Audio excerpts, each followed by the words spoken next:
मैंने श्रीमद् भगवद गीता तब तक नहीं पढ़ी थी जब तक मुझे ये ज्ञान नहीं हुआ कि हम सब आत्माएं हैं और ये जिंदगी हम आत्माओं के लिए एक इम्तिहान है अपने अंदर से अपने सबसे अच्छे रूप को बाहर निकालने का। और भगवद गीता इस इम्तिहान को पास करने की एक अहम किताब। भगवद गीता के 18 अध्याय हैं और ये संस्कृत में परमात्मा द्वारा दी गई थी। समय के साथ संस्कृत भाषा रोजमर्रा की जिंदगी से निकल गई और ये ज्ञान मनुष्य से दूर हो गया। समय समय पर भगवद गीता के साधारण अक्षरों में अनुवाद किया गया।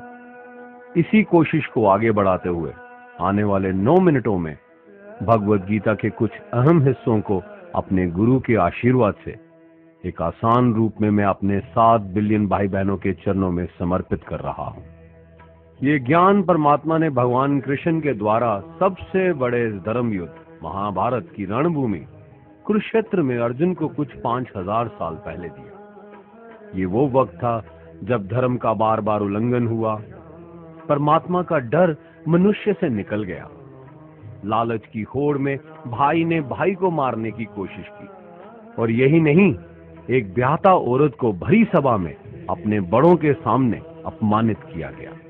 इससे पहले कि मनुष्य जाति धर्म युग से निकलकर पूर्ण रूप से कलयुग में जाती, युद्ध की रणभूमि में युद्ध से कुछ पहले परमात्मा ने गीता भगवान कृष्ण के द्वारा मनुष्य जाति के कल्याण के लिए दी। ऐसे ही जैसे कभी तुरा मोसेस को, गॉस्पेल जीसस को और कुरान प्रॉफिट मोहम्मद को दी।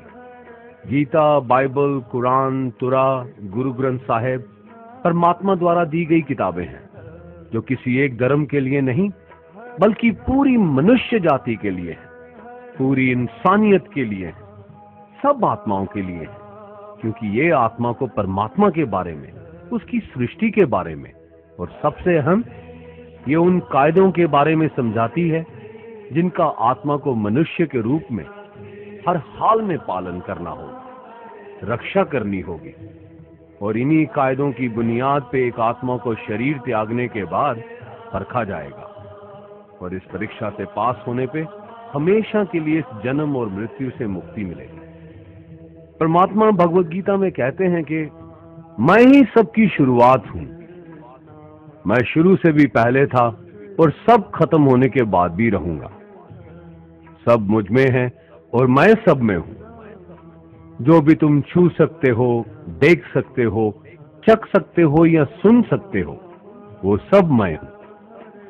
ये नदियां, पहाड़, सूरज, ग्रहण, चांद, सितारे सब मैंने बनाए हैं। मैंने ही भगवान, शैतान, राक्षस और इंसान बनाए। मैं सर्वव्यापी हूं, सब में रहता हूं, सब में मैं हूं, मैं ही हूं। मैं ही ब्रह्मा बन के सब बनाता हूं और रुद्रा बन के सब नष्ट कर देता हूं। मैं ये सृष्टि यूं ही बनाता और तोड़ता रहूंगा ताकि आत्माओं को मौके मिल सके इस जन्म और मृत्यु से एक दिन मोक्ष पाने को, हमेशा के लिए परमात्मा के साथ रहने को। भगवद गीता कहती है कि इस सबसे बड़ी परीक्षा के लिए परमात्मा ने प्रकृति का निर्माण 5 तत्व हवा, अग्नि, जल, पृथ्वी और ईथर से किया, जिन्हें हम छू के, चख के, सूंघ के, देख के समझ सकते हैं। पर खुद परमात्मा इन 5 इंद्रियों की समझ से बाहर है। उन्हें आत्मा इन इंद्रियों से नहीं जान सकती। आत्मा 5 इंद्रियों के साथ वैसे ही है जैसे एक लोहे का रोबोट जिसे अपने बनाने वाले का कोई पता नहीं। अर्जुन को भी परमात्मा का विराट रूप देखने के लिए भगवान कृष्ण ने दिव्य नेत्र दिए। भगवद गीता समझाती है कि आत्मा अजन्मी है, इसे कोई मार नहीं सकता, कोई जला नहीं सकता, डुबा नहीं सकता, काट नहीं सकता। लेकिन आत्मा को परमात्मा के साथ हमेशा रहने के लिए ये परीक्षा रूपी जीवन में बैठना ही पड़ेगा। इस परीक्षा के लिए परमात्मा से बिछुड़ के आत्मा को पृथ्वी पे किसी न किसी रूप में जन्म लेना पड़ता है और 88 करोड़ योनियों को जीने और भोगने के बाद एक आत्मा को मनुष्य का शरीर और दिमाग मिलता है इस सबसे बड़ी मर्यादाओं की परीक्षा में बैठने के लिए। हर मनुष्य को इस पूरी परीक्षा के दौरान तरह तरह की अच्छी और बुरी भावनाओं के चक्रव्यूह में अपने ही भाई बहन या मित्रों के साथ डाला जाता है, जिसमें हर आत्मा को अपने अंदर के तामसिक और राजसिक अवगुणों से निकल के सात्विक जीवन में प्रवेश करने के मौके मिलते हैं। हमारे तामसिक गुण वो हैं जो हमारे अंदर हीन भावना पैदा करके हमें खुद को उदास और नुकसान पहुंचाते हैं, और हमारे राजसिक गुण हमें ईर्ष्यालु और लोभी बना के दूसरों के प्रति नुकसान पहुंचा सकते हैं। इस परीक्षा के दौरान हर आत्मा को तामसिक और राजसिक गुणों को खत्म करके अपने सात्विक गुणों से परिचित होना पड़ेगा। सात्विक गुण वो हैं जो आत्मा को अपने आसपास की हर चीज से जोड़े और उन्हें प्यार करना सिखाते हैं। परीक्षा के दौरान हर आत्मा को जीवन के चारों स्तंभ धर्म, अर्थ, काम और मोक्ष का ज्ञान पाके ही मुक्ति मिलती है। यही वो द्वार है जिन्हें समझ के ही आत्मा परमात्मा को समझ सकती है। पहला द्वार धर्म का है और शेर इसका प्रतीक है। धर्म वही है जो गीता में लिखा हुआ है, वेदों में लिखा हुआ है, गुरु ग्रंथ साहिब, बाइबल या कुरान में लिखा है। धर्म वही है जो धारण किया हुआ है, जिसे आपका दिल मानता है, जैसे झूठ नहीं बोलना, चोरी नहीं करना, भगवान का निरादर नहीं करना, दूसरों को नुकसान नहीं देना, यही सब धर्म है। और हर आत्मा को अपने जीवन काल में हर समय धर्म का पालन करना होगा और उसकी रक्षा करनी होगी। दूसरा द्वार अर्थ का है और घोड़ा इसका प्रतीक है। हर आत्मा अपने हर जीवन काल में अपने पृथ्वी पे होने का अर्थ या मूल कारण समझेगी।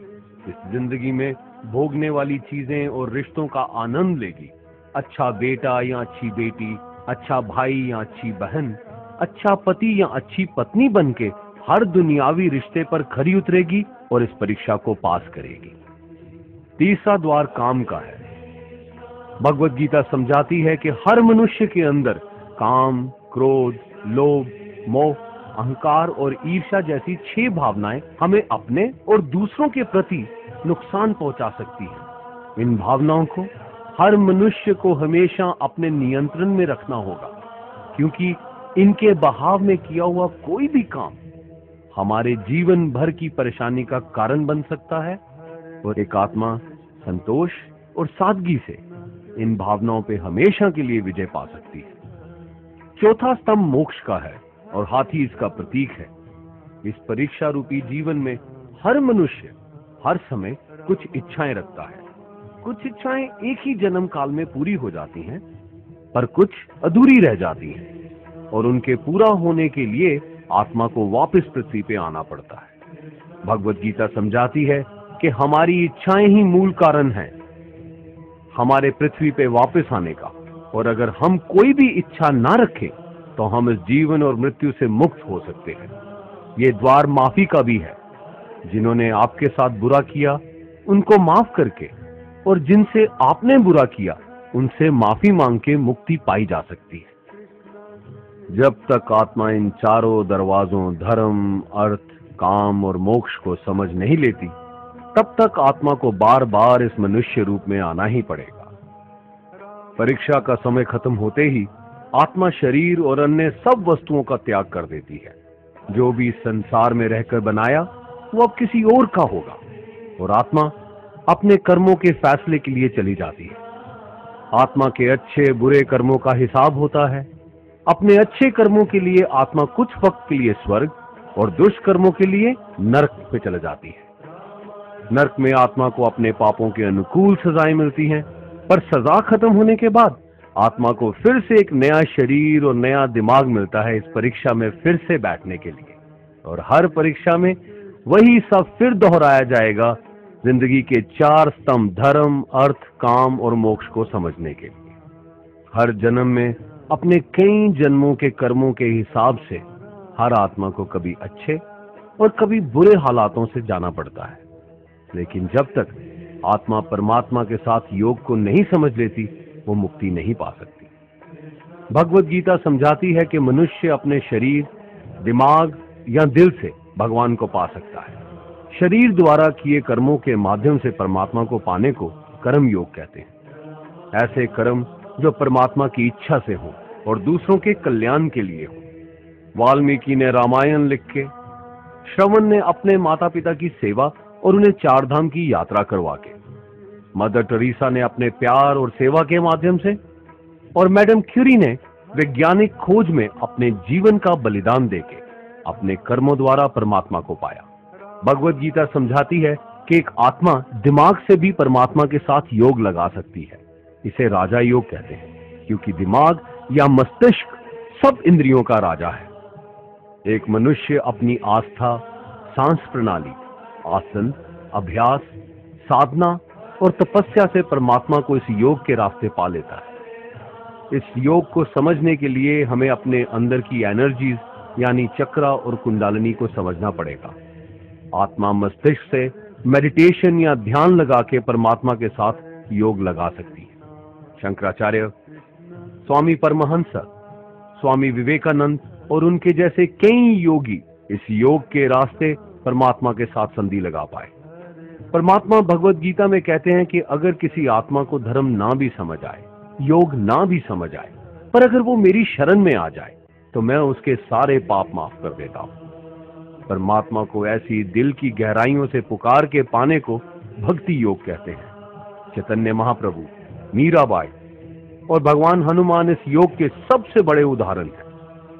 लेकिन कभी आत्मा अपने होने का मूल कारण भूल के धर्म का उल्लंघन करे या पाप के रास्ते पे निकल जाए तो उसे ठीक करने के लिए परमात्मा खुद किसी रूप में पृथ्वी पे जन्म लेते हैं। आइए श्री भगवत गीता, गुरु ग्रंथ साहिब, तुरा, बाइबल, कुरान या ऐसी किसी भी दीनी किताब को पूरा पढ़ के इस जिंदगी के असली मायने समझें और परमात्मा के साथ योग लगाएं।